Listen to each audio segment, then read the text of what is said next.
Hey, good morning. This is Ralph Mendes, and we're going to work on Chapter 1 homework and gain some understanding. So, first one, apply the accounting equation.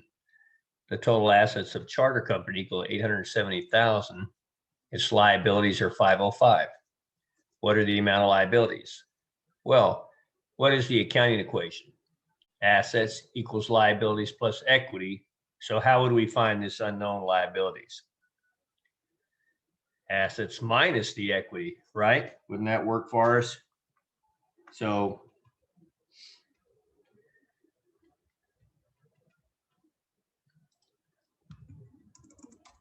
let's check our work. So there we go. And then you have to do it for this as well. Now, how about understanding where does this accounting equation come from? Let's see if I can find one. There you go. The accounting equation. Assets equals liabilities plus stockholders' equity. Now, it's not very clear there, but here it says assets are economic resources owned by a business. The financial obligations are debts for the liabilities, and the owner's claims on the asset or the business or stockholders' equity. Now, total assets, current assets plus non-current equals liabilities plus stockholders' equity. So, accounting equation. Assets, things of value, have to be equal to the amounts owed to third parties plus the assets on the claim of the stockholders on those assets. Assets owned by the stockholders, amounts owed to third parties, and these liabilities, the third party, they have a claim on the assets. If you buy a car and you finance most of it, the liability, the person who loaned you the money, is they have a claim on your asset, on your car. Assets, things you own, liabilities plus equity is owed. Now, when we expand this, notice here, assets equals liabilities plus equity, and equity is composed of capital contributions like issuing stock plus retained earnings, the profits of the company, and then net income increases retained earnings, but dividends decrease it. Dividends is giving part of the profits back to the stockholders. And income is calculated by taking revenue minus expenses. So you're going to practice this a lot to try to learn these relationships, okay? But right now you're practicing 5 or 6 problems. Assets equals liabilities plus equity. Let's go to number 2. Applying the accounting equation again. So in this one, 88,000 is equal to some amount of liabilities plus the equity. So again, if you minus, you'll get 41.5. Now let's look at it in a different way down here. So this is now expanding. Here's the expanding. So equity, now we're taking plus revenue minus expenses minus dividends, right? So equity is composed of equity plus the common stock minus the dividends plus revenue minus expenses. Because when you pay out dividends and you pay out expenses, they make your equity go down. Okay. See, equity plus net income minus the dividends, and revenues make it go up and expenses make it go down. So in this case now, 66,000 is equal to 22.5 plus 33,000 is equal to 55.5 minus 14,500 is equal to 41,000. So what amount of revenue, if this plus this minus this is 41,000, and this side has to match 66, what number was the revenue? So this plus some revenue minus 14.5 is it got to be equal to the 66. All right, so in this case, this equals this plus these two. So to find this unknown, I took 88,000 minus 46.5. And over here, you could have taken 66,000 minus this, plus that. It's got to be equal to 25. The left side has to match the right side, the summation. And it's very powerful. If I can just show you where I have it here. Down here. Let me go back down here just for a second. The balance sheet has a great effect. The intellectual tool shows how all the assets are financed by simplifying accounting into a simple equation. Assets equals liabilities plus owner's equity. Essentially, the equation shows that everything owned can be financed with either debt or equity or a combination of both. Let's read that again. I hope you'll read this. The equation, the accounting equation, shows that everything owned can be financed with either debt, you owe somebody else, or equity, you and the other stockholders or the other owners own it, or a combination. With this simple intellectual insight, is powerful E equals Planck's equation. Owners, workers, and entrepreneurs were able to begin to value their assets more accurately and sell them to others for what they were worth. People began to make better and wiser decisions, became more financially literate. So as markets grew, wealth began to be created on a scale never seen before, lifting millions and millions out of poverty. So in other words, the accounting and the history of accounting is very important to what happened. Now we'll come back to that a little bit here. Let's do another one. All right, so y'all can solve that. Assets equals this, so you're going to add them together there. 120, 134,000. Say. Okay, so then you do the next two. Using the accounting equation again. So 234. Oh, now this is a little bit different. So let's see here. The first one, 234 minus the 175.5 will give me what my liabilities were, 58.5. Now it says these went up. The change, they went up. So now, let's see, that's 111,500, I think. 58.5 plus 53, 111.5, and over here, 313,400. Let's see, 234 plus 80, so 314. Oh, 314. One more time, 32, 34 plus 80, 314. So now minus, and this should be, so we found this one, and these kills the change. We added those together, got this, add together, and then now these have to add up to the 314. We check our work. Again, over and over, you're practicing that. Look, we've already had 4 problems on the accounting equation, which we've just said is very important. All right, you can solve this one here. As assets 174, liabilities 147, what is the equity at the end of the year?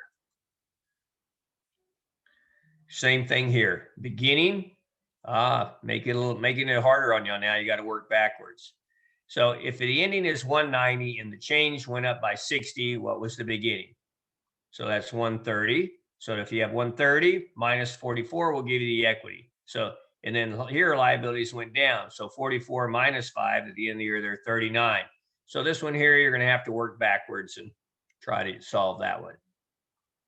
Now, here's the expanded. See how equity, common stock makes equity go up because people buy your stock, so you raise equity. Dividends, you're paying stockholders back part of the profits. Revenue makes it go up, expenses make it go down. So let's do 1 or 2 of these. The company completed consulting work and immediately got 6,500 cash. So you did work, which is revenue, and they paid you cash. Now I like that they put the next one here. Next one, you did commission work and you sent a bill, which means you did not get cash. So your revenue goes up again because you're working, but you didn't get cash. You got a receivable. An accounts receivable means you're going to receive. You did work, people didn't have the cash to pay you, so you're going to receive. Now let's make sure they balance. 65 and 5 is 11.5 is equal to 11.5. See? Letter C, the company paid assistants $1,900. For what? Is wages. Well, wages is what? Which one of these? It's an expense. So it's minus 1,900 cash. And then over here, it makes cash go down by 1,900. 6,500 minus 1,900 is 4,600. 5,000 plus that is 9,600. So is 11,500 also 9,600? Yes. So you were always in balance. Okay. So you keep solving this, letter D and letter E. Okay. You got two more to do there. Identify the effects using the account equation again. We'll just do one here. You put in 15,400 cash in the company exchange for common stock. All right. And then you bought supplies for 600 cash. So cash is going down. So you have to put a minus sign. And now you have $600. So you just gave up one asset and got another asset. You did not affect the right side of the equation. Okay. All right. All right. So y'all work on that one. Use the following information. All right. So the first 8 have all a bit about this relationship, assets equals liabilities plus owner's equity, which is very powerful, as we said, because the equation shows that everything owned can be financed with debt or equity or a combination of both. And this was a powerful intellectual insight. And now they could tell people what the companies were worth. All right. So again, it's very important. Now let's look here. Now they're asking you to do the income statement. Well, why is this powerful? Right here. On a larger scale, thanks to accounting, it allowed people to organize massive amounts of information into journals and then produce summary financial statements, primarily income and balance sheets. What does the income statement tell you? Showed over a time period, revenues minus expenses, leaving a profit or loss. The income statement shows for some period of time, day, week, month, year, 3 months, 6 months. It gives you the report of all the revenue minus the total expenses, and it tells you whether you have a gain, a profit, or loss. The balance sheet was compiled at a profit at a point in time.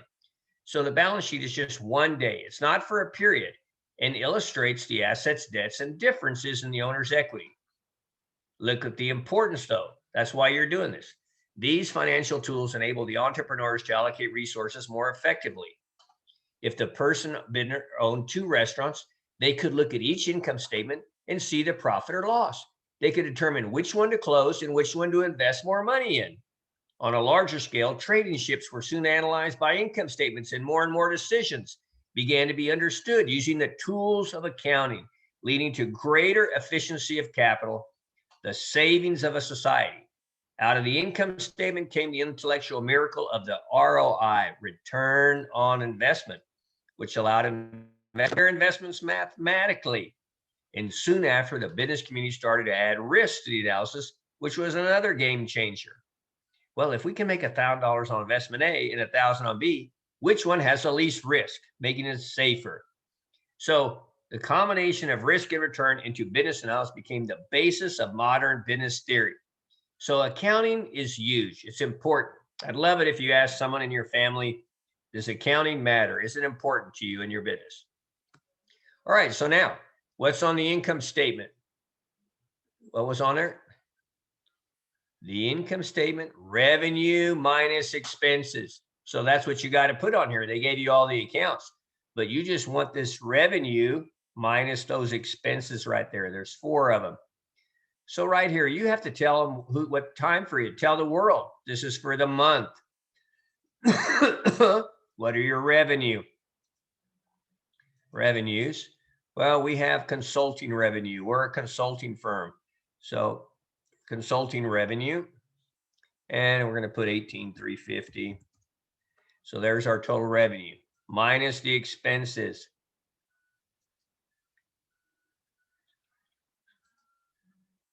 Rent, salaries, telephone, and miscellaneous. Those are our 4 expenses. And then, how did I miss one? I missed one.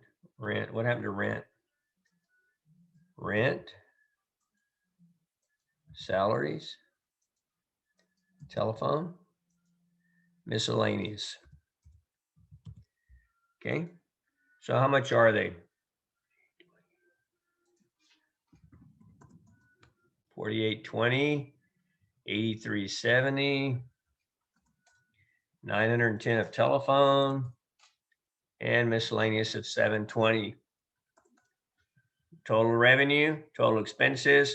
This is greater, so you're going to have a profit, and that's the net income. You don't have a loss.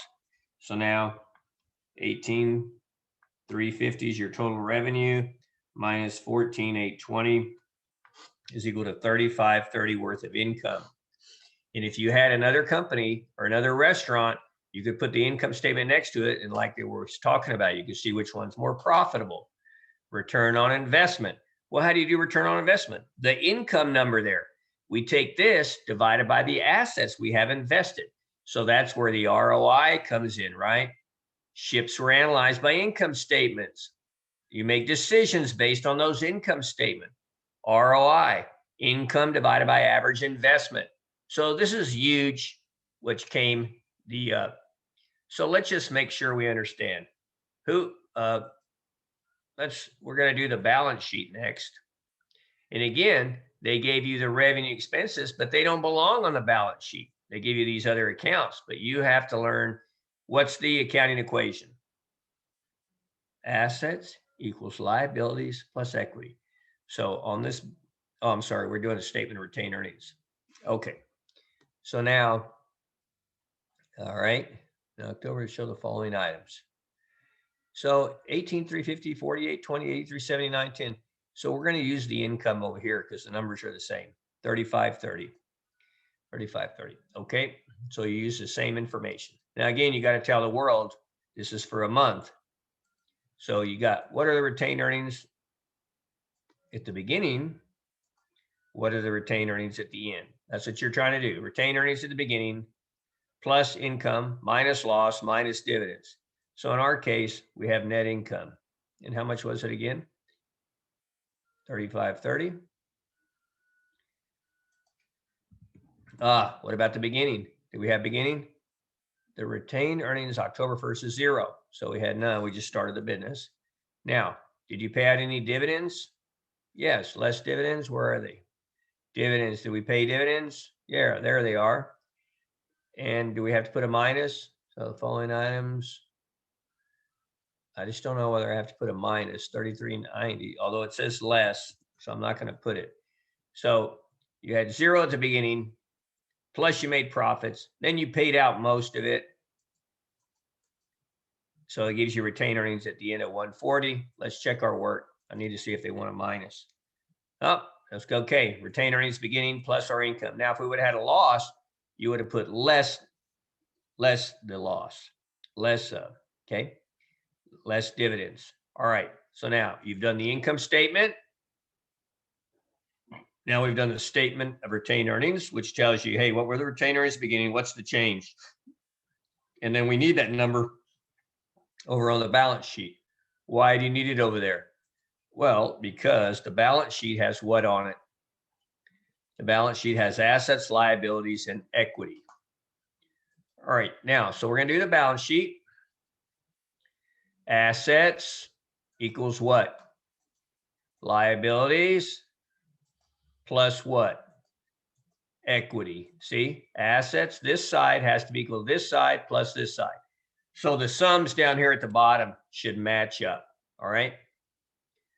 Now, so we put, and you always put the most liquid first. So cash is always the most liquid. It goes first. Accounts receivable, office supplies, they go in order of liquidity on the assets. And personally, I think office equipment is more liquid than land is. I think land is not liquid at all. It should be last.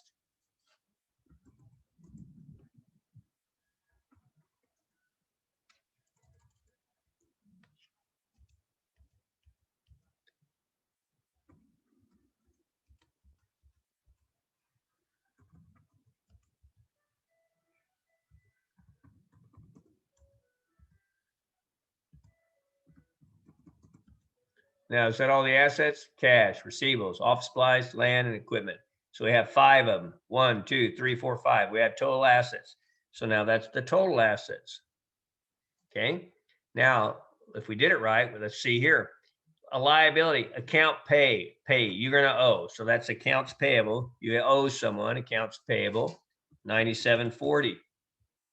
Now, down here in the equity section, you have to put common stock, which you've raised by selling stock, but then you have to put the retained earnings. Well, where do we get that number from? We got it over here. We solve it here. So it's only 140. At the end of the period, our retained earnings, that's all we've made. Well, it's the earnings we've made, and it could be negative. It could be a deficit if you've had losses or you paid out other dividends. Now, right here, we have to put total current liabilities, right? Total liabilities. And then down here, this is total assets equals total liabilities plus equity. All right. So now, though, we've got to put the common stock. Common stock, there it is, 85,360. Now, do we match? Yes. So now at least you know all your assets equals your liabilities plus your equity. Now, as you do these homeworks, you only have 2 attempts on homeworks. All right. Now, let's just on Amazon. So here I have Yahoo Finance. I looked up the stock symbol AMZN. And if you go to the middle of the page, you click on financials, which you're going to learn in this class. That's the financial accounting. Now, look at your choices: income statement, balance sheet, cash flow. Now, we already did the income statement, revenue minus expenses. Now, you just did the balance sheet, assets, liabilities. So here it gives you the assets. And if you expand this, it gives you your liabilities. And then here it gives you your equity. So I was trying to see if we could see if they add up the number real quick here. Total assets have to be equal to liabilities. Let's see. 227.9 plus 93.4 is 321, which matches that number. So here they match as well. Now, they don't give you a statement of retained earnings, but they give you cash flow. So let's see what they're going to ask us to do next. Look, what did I get wrong? I forgot to put the date. You got to tell the world. You got to tell the world who you are. This is the balance sheet. Now, a balance sheet is not for a period of time. It's not for a day, a week, a month, or it's at one point for on that particular point in time, for that 1 second, that snapshot. It still doesn't like what I put. Oh, okay. Darn it, I probably can't check it. But essentially, they want this. I should have put here total liabilities and equity. No, this is just total equity. So total liabilities. Now, see, I can't check my work anymore. All right. So, okay, number 12, statement of cash flows. All right, so let's see. We'll put the notes in first. The owner's initial investment. Now, there's 3 sections: operating, investing, and financing. Operating, for someone like HEB, that's your core business. Investing is investing in plant, machinery, equipment, or investing in other companies. Financing is how you're getting money. Are you borrowing or issuing stock or paying dividends? So, right. So we do have a cash investment from the owner right here. The owner's initial cash investment, $39,320. $39,320. B, the company paid $19,360 minus $19,360 for what? Cash paid for equipment. Cash paid for equipment. Now, look, I put a minus because that tells you cash is going out. It's a use of your cash. This is going up because it's a source of cash that came in. The accounts payable, we're going to come back to C because that's the only hard one. The rent, telephone, and miscellaneous are paid in cash. So that tells you, so we got some expenses here. Cash paid for rent. Cash paid for telephone. Cash paid to employees. And cash for miscellaneous. So we got to put these in here. How much cash do we pay for rent? $48.20. You see right here, it says The rent, telephone were all paid in cash. Minus 4820. How about telephone? Minus 910. Cash is going out. How about employees? Nope, can't do that one yet. It says 8370, but down here it tells you you haven't paid all of them yet. So miscellaneous, minus 720. Now, what else do we have? The company's rent, no cash has been collected. We did work of 18,000. We haven't got a penny.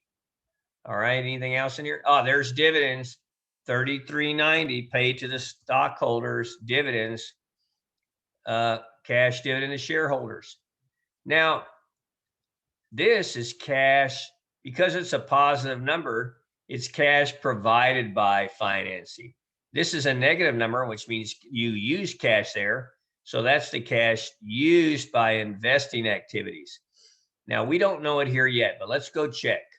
It's a negative number, so it's probably going to be cash used by operating. Now, let's go see this hard one. How much was the employee salary expense? 8370. How much do you still owe them? 5260 yet to be paid.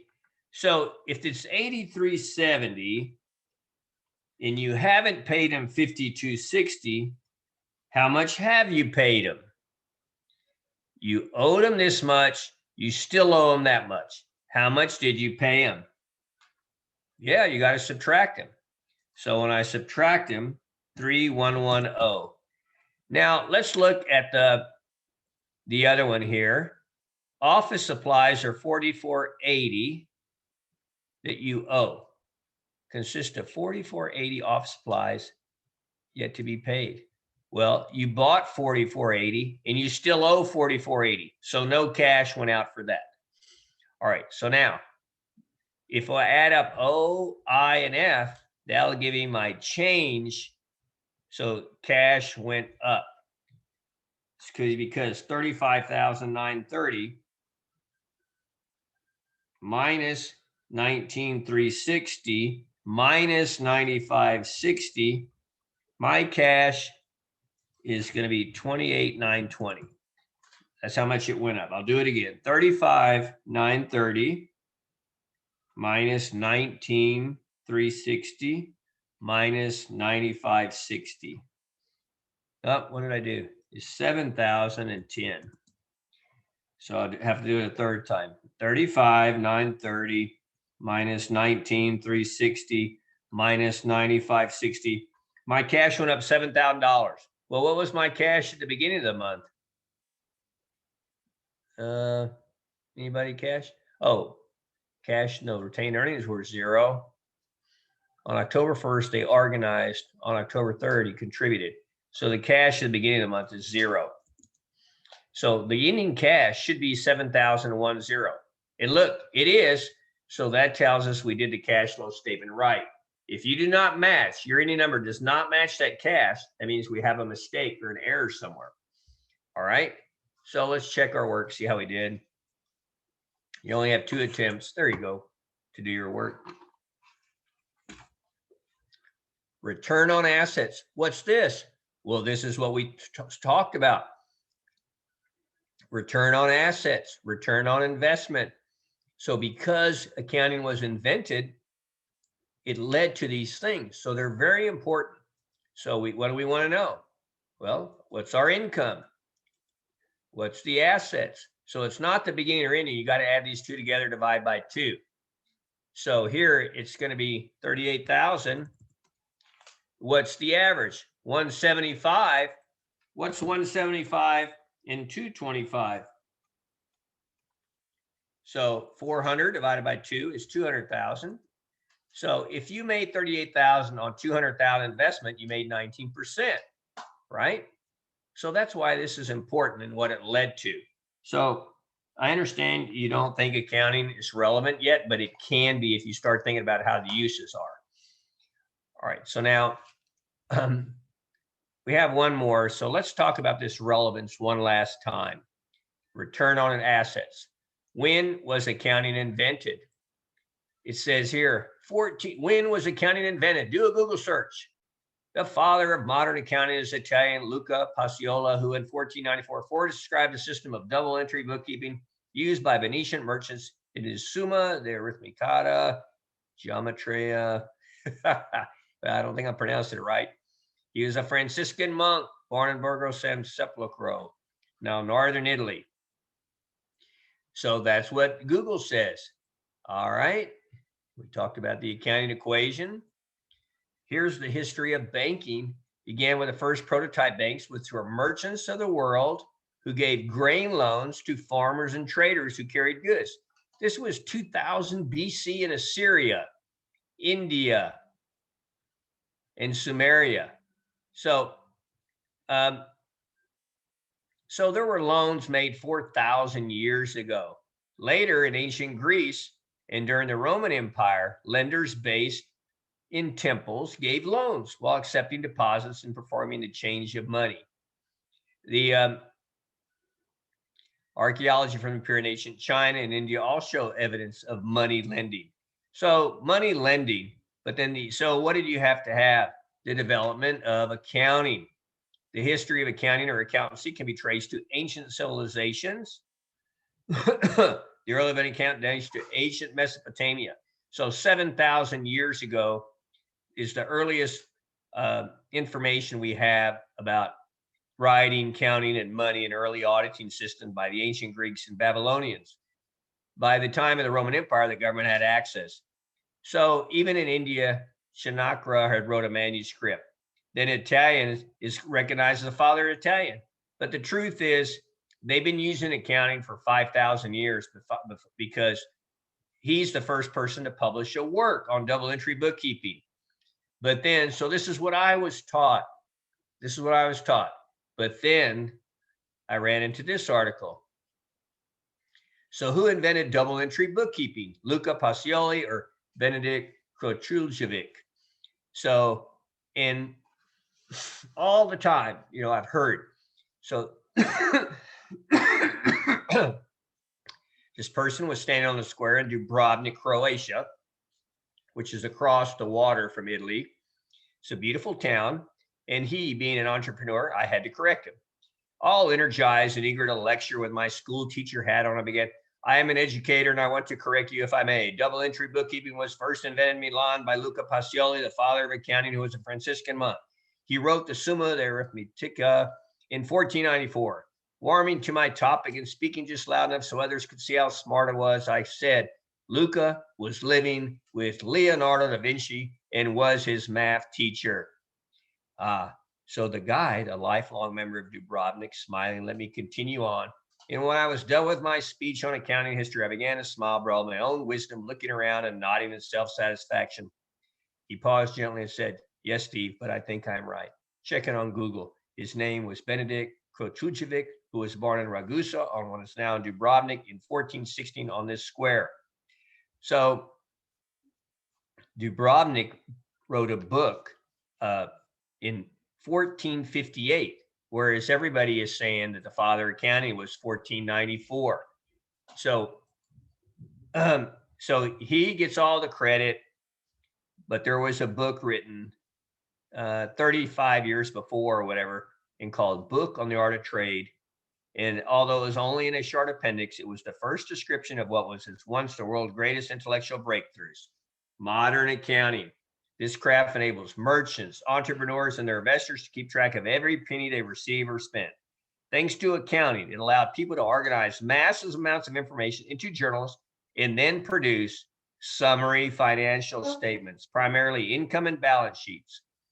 So that's why this is so important. So I hope you will ask someone else about the relevance and importance of this, how important this development was. So here I was wrong too. I was always taught that it was this Franciscan monk in 1494, and monks were the people who had time to think at that time. They didn't have kids, so they were intellectuals. But no, right across the way, he wrote a book. Now, I would like to add this from a personal note. Y'all are studying business, and I really think another way to say business is trade. It's just trade. Think about all the businesses. We just trade things, whether we trade services or whether we trade goods. I mean, to me, business is just trade all around the world. And y'all young people have access to the world. My mind, when I was in business years ago, did not think about the world. I was just thinking about doing business with Mexico and Canada. But now the computers changed everything. So I hope y'all will think about, hey, business is just trade.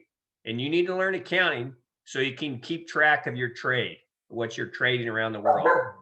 So in this case, I'm just trading knowledge and trying to teach young people about accounting and business. All right, so now let's do the last problem here. Oh, are we done?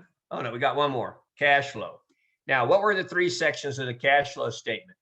What are they? I'm going to go to cash flow. Here's Amazon.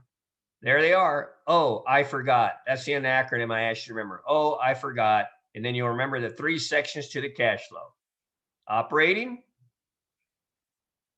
investing, financing. So we do operating, investing, financing, and then we'll add them up. So let's go here.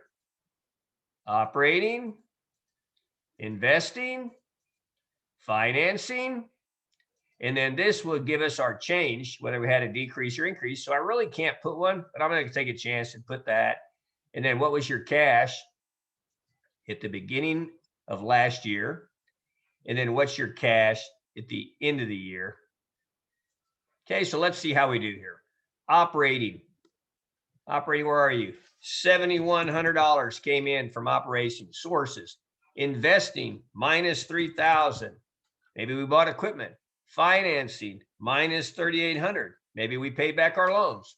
So our increase is $300, $7,100 minus $3,000 minus $3,800. Now, what was the cash at the December 31st? At the end of the year, New Year's Eve, what was the cash? $2,600 plus $300 is $2,900. Let's check our work.